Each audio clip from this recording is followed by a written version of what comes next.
اہل ایمان کے لیے احادیث میں بات بتائی گئی ہے کہ تم اپنے اخلاق کو بہتر بناؤ. تمہارے اخلاق یعنی تمہارے کیریکٹر جتنے اچھے ہوں گے تمہارے عمل کا ثواب اتنا زیادہ وزنی ہوگا. نماز کا پڑھ لینا، ذکر کا کر لینا، رمضان مبارک میں روزوں کا رکھ لینا،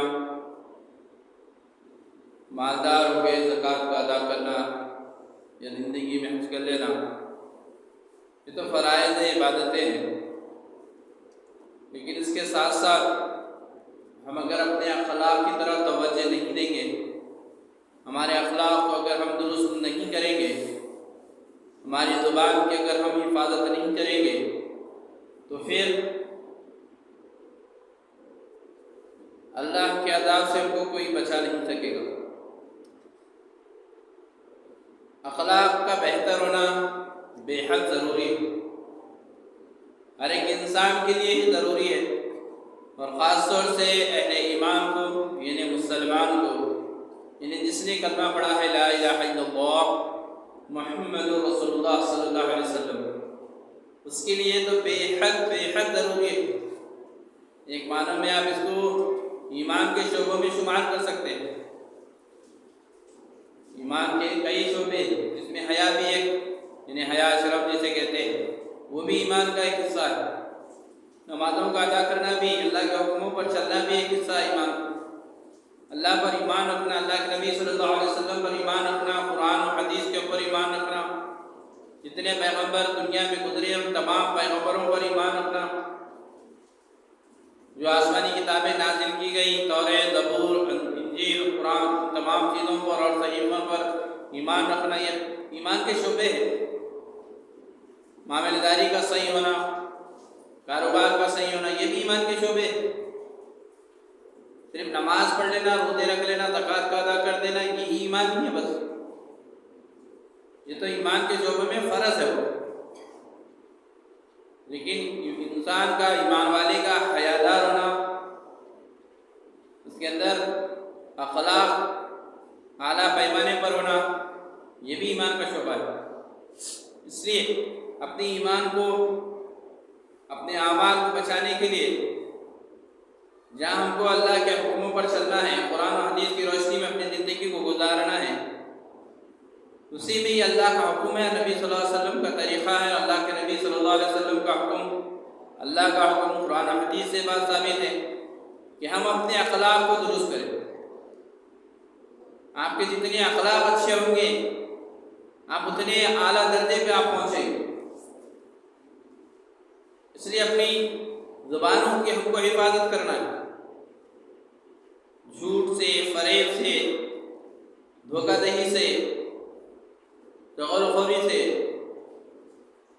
کسی پر غیبت کرنے سے، غیبت بہتان لگانے سے، اپنی زبان کی ہم کو حفاظت کرنا ہے. دو احکام ہیں، حقوق جو ہے دو قسم کے ہیں. ایک قسم ہے حقوق اللہ یعنی اللہ کا حق، اور دوسرے ہے حقوق العباد یعنی بندوں کے متعلق حقوق. اللہ کے حقوق میں کمی کوتاہی اگر ہوگی، اللہ غفور رحیم ہے، اللہ چاہے تو آپ کو معاف بھی کر سکتے ہیں، اللہ چاہے تو آپ کو پکڑ بھی سکتے ہیں.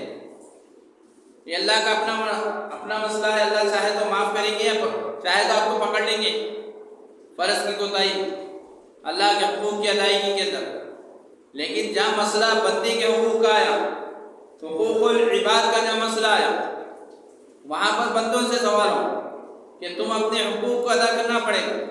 اگر دنیا میں آپ اپنے حقوق کو ادا نہیں کر دیں گے، جو بندوں کے حقوق آپ کے اوپر تھے، آپ نے اس کو اگر ادا نہیں کیا ہے تو پھر کل قیامت میں اس کا معاملہ اللہ کے پاس، اللہ کے سامنے پیش کیا جائے گا کہ جس کے حقوق ادا کرنا ہوگا آپ کو، آپ وہاں پر اس کو وہ حقوق کو ادا کرنا پڑے گا. اب دیکھائیں گے ہم یہ کہ آخرت میں حقوق ادا ہوں گے کیسے کسی کی. وہاں پر مال، درہم، ڈالر تو چلنے والے نہیں ہیں. وہاں پر انسان کے نیک عمل کو لے کر جس کا حق ہے اس کو حق ادا کر دیا جائے. اور جب انسان کی نیکیاں ختم ہو گئے اور لوگوں کے واجبات جو تھے، لوگوں کے حقوق جو تھے ابھی اس کے اوپر ادا کرنا باقی ہے، تو جن کے حقوق باقی رہ گئے ہیں ان کے گناہ لے کر اس شخص کو اوپر ڈال دیے جائیں. اپنے گناہوں کے ساتھ ساتھ دوسروں کے گناہوں کا بوجھ بھی اس کو اٹھانا پڑے گا حقوق کے بدلے میں. اس لیے ہر ایک کے حقوق کو ادا کرنے کی فکر اور کوشش کریں. علماء کرام یہاں تک بتاتے ہیں کہ ہم اپنے حق کو بھلا کر دوسرے کے حقوق کو جان جان کر ادا کرنے والے بنیں. جب ہم اپنے حق کو بھلا دیں گے، دوسروں کے حقوق کو جب ہم جان جان کر ادا کریں گے، اور ہر ایک انسان اگر ایسے ہی کرے گا، ہر ایک ایمان والا، تو پھر دنیا میں جو فساد مچا ہوا ہے، زمین کے اوپر جو بھی فساد ہو رہا ہے وہ ختم ہو جائے گا. کیونکہ ہر ایک جنا یہ چاہے گا کہ میں اپنے حق کو ادا کروں. میرے اوپر جو دوسروں کے حقوق ہے میں ان حقوق کو ادا کرنے کی اس کو فکر ہو. فکر یہ نہیں ہوگی کہ میرا حق ادا نہیں کرے میرا حق. جیسا کہ آج ہم تعلیم نہیں ہونے کی وجہ سے، دینی فکر نہیں ہونے کی وجہ سے، آخرت کو سامنے نہیں رکھنے کی وجہ سے ہر ایک جنا یہی چاہتا ہے کہ بھائی میرا حق ادا نہیں کرے. بیوی ہے تو کہہ رہی ہے کہ شوہر میرا حق ادا نہیں کر رہے، شوہر ہے تو کہہ رہے ہیں کہ بیوی میرا حق ادا نہیں کری، ماں باپ ہے تو فرما رہے کہ بھائی میرا اولاد ہمارا حق ادا نہیں کری، اولاد ہے تو کہہ رہے کہ ماں باپ ہمارا حق ادا نہیں کرے، پڑوس کے حقوق، ہر ایک جنا دوسروں کے حقوق گنانا. لیکن اپنے اوپر جو حقوق ہے دوسروں کے، اپنے اوپر جو ذمہ داریاں ہیں دوسروں کے، اس کو ادا کرنے کو اپنے آپ کو بچاتے چلا جاتا ہے. جس کی وجہ سے آج دنیا کے اندر، زمین کے اندر جو فساد برپا ہے اس کی وجہ سے. اگر ہمارے اندر دوسروں کے حقوق کو ادا کرنے کی سمجھداری آ جائے گی تو دنیا سے جو فساد ہے یہ سب ختم ہو جائے گا. جب ہم بھول جائیں گے چلو بھائی اللہ معاف کرے، میرا ہی تو حق تھا نا، میں معاف کر دیا، میرا حق تھا میں معاف کر دیا، لیکن اس کا حق تو میرے کو ادا کرنا ہے، یہ سوچ کے اگر انسان اپنا حقوق ادا کرنے والا بنے گا تو پھر دنیا کے اندر امن و امان شامل ہو، ساری دنیا کے اندر امن و امان ہو جائے.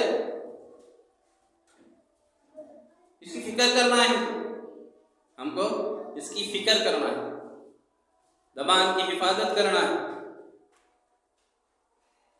اگر ہم نہیں سوچیں گے تو پھر سوچے گا کون؟ دنیا کو اخلاق سکھائے گا کون؟ ایمان والے کو تو اخلاق دے کے بھیجے اللہ تبارک تعالیٰ. ایمان والے کو اخلاق کے اعلیٰ اخلاق سکھائے اللہ کے رسول صلی اللہ علیہ وسلم کے ذریعے سے. چنانچہ قرآن پاک میں اللہ تبارک تعالیٰ ارشاد فرماتے ہیں، جس کا مفہوم و خلاصہ ہے کہ تمہارے لیے تمہارے نبی صلی اللہ علیہ وسلم کے اخلاق بہترین نمونہ ہے. دیکھا فرمایا اللہ رب العالمین اللہ کے نبی صلی اللہ علیہ وسلم کے اخلاق کے بارے میں، اس کا مفہوم و خلاصہ ہے کہ ہم نے آپ کو اخلاق کے اعلیٰ درجے پر پہنچا دیا. ہمارے نبی صلی اللہ علیہ وسلم کے جو اخلاق بہترین اخلاق ہے، اخلاق میں سب سے اعلیٰ درجہ جو ہوتا ہے وہ ہمارے نبی صلی اللہ علیہ وسلم کے اخلاق. اور ہم وہ نبی محمد مصطفیٰ صلی اللہ علیہ وسلم کے امتی ہیں جن کے اخلاق کی گواہی اللہ تعالیٰ نے قرآن میں فرمائی. اب ہم کو چاہیے کہ ہم اپنے نبی کی لاج رکھیں، ہم اپنے نبی صلی اللہ علیہ وسلم کے اخلاق کی لاج رکھیں، دھوکے سے بچے، لوگوں کو دھوکہ دینے سے بچے، جھوٹ بولنے سے بچے. آج بڑی آسانی کے ساتھ ہم سمجھتے ہیں کہ یہ ہماری ہوشیاری ہے، ٹیکنیک ہے ہمارے پاس، ہم سمجھتے ہیں جھوٹ بول کر لوگوں کو الو بنا دیے. الو لوگ نہیں بن رہے، وہ دنیا کی حد تک آپ کی نظر میں سمجھ رہے ہیں آپ کے انہیں الو بنا ہوا ہے، لیکن آخرت کی نظر میں آپ الو بنے ہوئے. کیونکہ کسی کو دھوکہ دے کر آپ کچھ اپنا فائدہ چاہیں گے تو کل آخرت میں وہ فائدہ آپ کو لوٹانا پڑے گا، وہ فائدہ آپ کو لوٹانا پڑے گا، چھوٹ نہیں ہے. زبان کی حفاظت کرنا ہے، بڑے چھوٹوں کا تو ادب کرنا ہے. احادیث میں بتایا گیا ہے، اللہ کے پیارے حبیب محمد مصطفیٰ صلی اللہ علیہ وسلم نے ارشاد فرمایا، جس کا مفہوم و خلاصہ ہے کہ جو بڑوں کا ادب نہیں کرتا، جو چھوٹوں پر شفقت نہیں کرتا، جو علماء اکرام کی تعظیم نہیں کرتا، وہ ہم میں سے نہیں. یہ اللہ کے نبی نے فرمایا ہے. آپ دیکھ سکتے ہیں، آپ کو اگر پڑھنے آتا تو آپ پڑھ سکتے ہیں کتابوں میں موجود ہے، حدیث کے اندر یہ بات اللہ کے نبی کی حدیث ہے۔ ہم کو بڑوں کا تو ادب کرنا ہے، چھوٹوں پر شفقت کرنا ہے، پیار محبت سے ان کے ساری کے ساتھ میں رہنا ہے ہمارا، اور ہمارے علماء کرام کی ہم کو تعظیم کرنا ہے، کیونکہ علماء کرام جو ہے وہ انبیاء کے وارث ہیں۔ جس طرح باپ کی جائیداد کے اندر اولاد کا حصہ رہتا ہے، وارث ہوتا ہے اولاد، اسی طرح سے پیغمبر کی جو وراثت ہے وہ علم ہے، دین کا علم، اسلام کا علم، سمجھداری کا علم جو ہے وہ نبیوں کی بھی وراثت ہے۔ تو نبیوں کے جو وارث ہے وہ علماء کرام، اگر ہم ان سے ناطہ توڑیں گے، اگر ہم ان کو کم تر سمجھیں گے تو پھر نقصان ہمارا ہوگا۔ اللہ کے نبی تو فرما دیے کہ جو بڑوں کی ادب نہیں کرتا، چھوٹوں پر شفقت نہیں کرتا، علماء کرام کی تعظیم نہیں کرتا، وہ ہم میں سے نہیں بولتے۔ میرے بھائی بزرگوں دوستوں، ہم کو فکر کرنا ہے۔ حدیث میں آیا ہے چاچا کا مرتبہ باپ کے برابر ہے، خالہ کا مرتبہ ماں کے برابر ہے، استاد کا مرتبہ ماں باپ کے برابر ہے۔ ماں کے قدموں کے نیچے جنت، یہ حدیث کے اندر ہے۔ بچپنے سے چھوٹی کلاسوں سے چھوٹے چھوٹے بچوں کو عربی میں، جس کو ابھی بات زبان میں آتی نہیں، تو دلی زبانوں کے اندر بچوں کو رٹایا جاتا ہے، سمجھایا جاتا ہے، پڑھایا جاتا ہے مکتبوں کے اندر جہاں پر عربی تعلیم دی جاتی ہے۔ چھوٹے چھوٹے بچے، چھوٹے آپ کے گھر کے چھوٹے معصوم بچوں کی حدیثیں یاد ہیں، اور ہم کو بھی یاد تھی، بچپنے میں پڑھے تھے ہم، لیکن بڑے ہو کے بھول گئے۔ دنیا کی اتنی چیزیں یاد کر لیے کہ جو ہم کو پڑھایا گیا سبق، جو ہم کو دنیا والوں کو پڑھانا تھا سبق، جو ساری انسانیت کو پڑھانا تھا سبق، اس سبق کو ہی ہم نے بھلا دیا۔ دوسروں کا سبق ہم سیکھے ہیں، لیکن ہمارا جو سبق تھا، جو کہ ساری انسانیت کے لیے اللہ نے ہم کو قبول کیا تھا، اسی لیے اللہ نے ہم کو اس نبی محمد مصطفیٰ صلی اللہ علیہ وسلم کی امت میں پیدا فرمایا۔ چاہتے تو کسی اور نبی کی امت میں پیدا کر سکتے اللہ تعالیٰ، لیکن اللہ کے نبی کی امت میں پیدا کرنے کا مقصد یہ ہے کہ اللہ ہم سے یہ چاہ رہا ہے کہ ساری انسانیت کو ہم درس دیں، ساری انسانیت کو ہم تعلیم دیں، ساری دنیا کو ہم سبق سکھائیں۔ کس کا؟ سچائی کا سبق، انسانیت کا سبق، اخلاق کا سبق، رواداری کا سبق، ہمدردی کا سبق، قربانی کا سبق، یہ ہم کو سکھانا تھا، لیکن ہم ان چیزوں کو بھول گئے۔ ہر ایک جنا بس اپنی اپنی فکروں میں، اللہ ماشاء اللہ، اللہ جس کو ہدایت دے دیا، اللہ جس کو توفیق دے دیا، ان مختصر لوگوں کو چھوڑ کر آج دیکھا جائے، نظر دوڑائیں، چاہے ہمارے گھر میں رہ دو، خاندان میں رہ دو، یا دوستانے میں رہ دو، یا معاشرے میں رہ دو، ہر ایک جنا بس لگا ہوا ہے اپنی دنیا جمانے کے لیے، اپنی دنیا بنانے کے لیے۔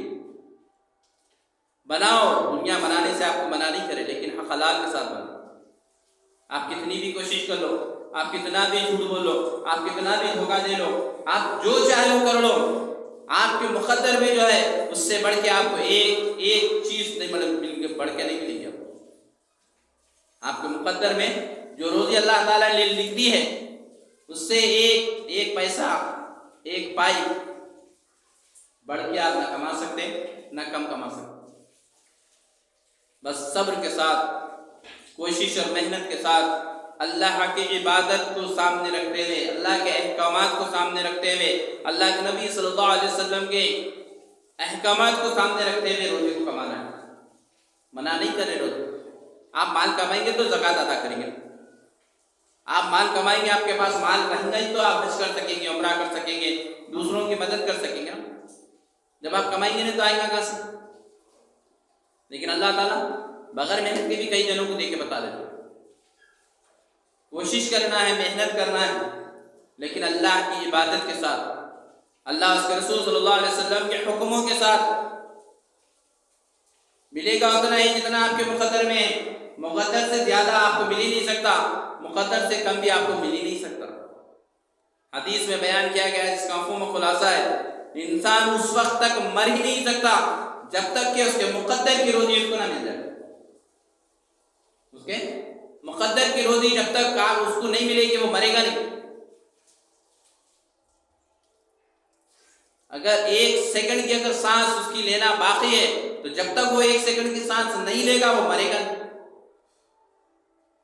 کئی مرتبہ مشاہدہ ہوتا ہے، دواخانوں میں جا کے دیکھتے ہیں، گھرانے میں دیکھتے ہیں، بول دیتے کہ بھائی ہو گیا کام، ہو گیا ان کا ختم ہو گیا، اپنی جب تھوڑی دیر کے مہمان ہیں، لو 1 دن کے مہمان ہیں، 2 دن کے مہمان ہیں، کوئی تو بندے اب ہو گیا دم نکل گیا پورا، پھر دیکھے تو پلٹ کے سانس نکل جاتا، پھر آ جاتا۔ تو جب تک اس کی سانس ہے، وہ جب تک اس کو کوئی ٹیبلٹ کھانا ہے، کوئی انجیکشن لینا ہے، کوئی روزی اس کی مقدر کی بچے کی ہے، جب تک وہ اس کو ملے گی نہیں، جب تک اس کی سانس نہیں۔ 1 سیکنڈ میں اللہ تعالیٰ قرآن میں فرما رہے جس کے موت کا وقت آ گیا، ایک لمحہ بھی آگے پیچھے نہیں، اللہ چاہے تو بدل سکتے، اس کو کوئی نہیں وہ کر سکتے، اللہ کی قدرت ہے، اللہ جو چاہے وہ کر سکتے ہیں، لیکن مقدر میں جو آپ کی لکھ دیے ہیں، جو زندگی، جو صحت، جو بیماری، جو کچھ بھی، وہ آپ کو ملے تک رکھنے والا۔ اس لیے روزی کے کمانے کے اندر آپ دھوکے سے، فریب سے، مکر کرنے سے اپنے آپ کو بچائیں، اور اللہ کی عبادت سے غافل مت ہوئیے۔ 5-10 منٹ نماز کے لیے ہوتے ہیں، نماز کو چھوڑ کر آپ کاروبار کریں گے، نماز کو چھوڑ کر آپ اپنی مصروفیت میں رہیں گے، تو پھر نہ اس میں برکت ہوگی، نہ اس میں سکون ملے گا۔ آپ اللہ کی عبادت کرتے، آپ کریے، آپ محنت کریے، 8 گھنٹے نے 10 گھنٹے کریے، 10 گھنٹے نے اگر 12 گھنٹے کرتے، 24 گھنٹے کرتے، آپ کے اختیار میں، آپ جو چاہے کریے، لیکن اللہ کی عبادت کرتے ہوئے کریے، اللہ کے حکموں کے ساتھ کریے، نبی صلی اللہ علیہ وسلم کے حکموں کے ساتھ کریے۔ آپ صحابہ کرام کے اتنے بڑے بڑے کاروبار تھے، بڑے بڑے تجارت کے قافلے آتے تھے، لیکن کبھی ایک نماز نہیں چھوٹی کی تھی صحابی، بزرگان دین اولیاء اللہ کسی کی ایک نماز نہیں چھوٹی کبھی، کوئی حقوق اللہ کا یا بندوں کا ان سے چھوٹا نہیں، ہر ایک حقوق کو جان جان کر ادا کیا ہے ہمارے اسلاف نے، ہمارے بزرگان دین اولیاء اللہ نے، صحابہ کرام نے، ایک ایک حکم کو، ایک ایک حق کو ادا کیا ہے الحمدللہ۔ ہم انہی کے نام لینے والے ہیں، ہم انہی کے چاہنے والے ہیں، ہم انہی کے نقش قدم پر چلنے والے ہیں، تو ہم کو وہی راستہ اختیار کرنا ہوگا جو ہمارے اسلاف نے اختیار کیا تھا، یعنی جو صحابہ کرام، بزرگان دین اور اللہ کے نیک بندوں نے اختیار کیا ہے، وہی طریقے کو ہم کو اختیار کرنا پڑے۔ ہم روزانہ نماز میں، ہر نماز کی ہر رکعت کے اندر یہی کہتے ہیں، اہدنا الصراط المستقیم، اے اللہ ہم کو سیدھے راستے پر چلا، مستقیم والے راستے پر چلا، جنت والے راستے پر چلا۔ صراط المستقیم ہے کیا؟ صراط المستقیم وہ راستہ ہے جو قرآن و حدیث سے ثابت ہے، صراط المستقیم وہ راستہ ہے جو تم کو جنت میں لے جانے والا ہے، صراط المستقیم وہ راستہ ہے جس پہ صحابہ کرام چلے، جس پر بزرگان دین اولیاء اللہ نے چلے۔ اس سے ہٹ کے آپ راستے کو بدلیں گے تو پھر وہ غیر المغضوبی والی راستے پہ آپ چلے جائیں، بھولے سو جو راستہ بھٹک گئے، سو جو گمراہ ہو گئے، جس پر اللہ کا عذاب نازل ہوا، جس پر اللہ کا غضب نازل ہوا، وہ راستہ ہے صراط المستقیم والا راستہ، قرآن و حدیث والا راستہ ہے۔ نمازوں کی پابندی کے ساتھ ادا ہوتا ہے، ہر ایک کے حقوق ادا کرتے ہوئے ادا ہوتا ہے، اخلاق کے دائرے کے اندر ادا ہوتا ہے۔ اس لیے ان چیزوں کو کوشش کرے، محنت کرے، اپنے اخلاق کو درست کرے، اپنے ماں باپ کے حقوق کو ادا کرے۔ کچھ پیسے دے دیے، کچھ ملاقات کر دیے، نہیں، دل سے ان کا ادب کیجیے ماں باپ کا اپنے۔ ایک صحابی آ کے اللہ کے رسول صلی اللہ علیہ وسلم سے فرمانے لگے کہ میرے والد میرا میں جتنا مال لاتا ہوں خرچ کر لیتے ہیں پورا، کچھ ایسا ویسا بولے والد کے بارے میں، تو اللہ کے رسول صلی اللہ علیہ وسلم فرمانے لگے کہ تمہارے والد کو لے کے آؤ سر۔ وہ والد کو جا کے بولے کہ آپ کو اللہ کے رسول صلی اللہ علیہ وسلم بلا رہے ہیں، آپ آئیے اللہ کے رسول صلی اللہ علیہ وسلم کے پاس۔ تو دونوں چلتے تیار ہیں، باپ بیٹے، اور باپ دل میں کچھ اشعار ایسے پڑے کہ جو اشعار اللہ کے رسول صلی اللہ علیہ وسلم تک پہنچا دی اللہ تبارک تعالیٰ۔ جب آپ پہنچے، یہ حدیث کے مفہوم میں بات بتا رہا ہوں واقعی، تو اللہ کے رسول نے فرمایا ابھی تم جب راستے سے آتے وقت جو اشعار پڑے تھے، وہ اشعار کیا تھے سنائیے آپ۔ پھر پریشان ہو گئے کہ میں تو دل میں پڑھا تھا، کیسا سناؤں؟ بولے کہ سنائیے آپ۔ جب وہ سنائے تو آپ صلی اللہ علیہ وسلم بھی رو لے، وہاں جو مجموعہ تھا پورا مجموعہ رو لیا کہ میں اپنی زندگی میں سے، مطلب میری زندگی اس کے اوپر، اولاد کے اوپر کھپا دیا، ایسا کچھ ایسے الفاظ تھے اشعار کے، سنائے۔ تو پھر اللہ کے رسول صلی اللہ علیہ وسلم ان صحابی سے فرمانے لگے، بیٹے سے، کہ اگر تمہارے جسم کی چمڑی کو بھی اگر بنا کر جوتا پیش کر دیا جائے ماں باپ کے سامنے تو اس کا حق ادا نہیں ہو سکتا جو ماں باپ تمہارے اوپر ادا کرے۔ تمہاری روزی میں ان کا بھی حق ہے، تمہاری آمدنی میں ان کا بھی حق ہے۔ بہت سے لوگ کیا ہے اپنے ماں باپ کی ذمہ داریوں کو بھول جاتے ہیں، کچھ دے دیے کچھ ادا کرتے ہیں تو سمجھتے ہیں کہ بس ہمارا حق ادا ہو گیا۔ نہیں میرے بھائی بزرگوں دوستوں، ماں باپ کا بہت بڑا مقام و مرتبہ ہے۔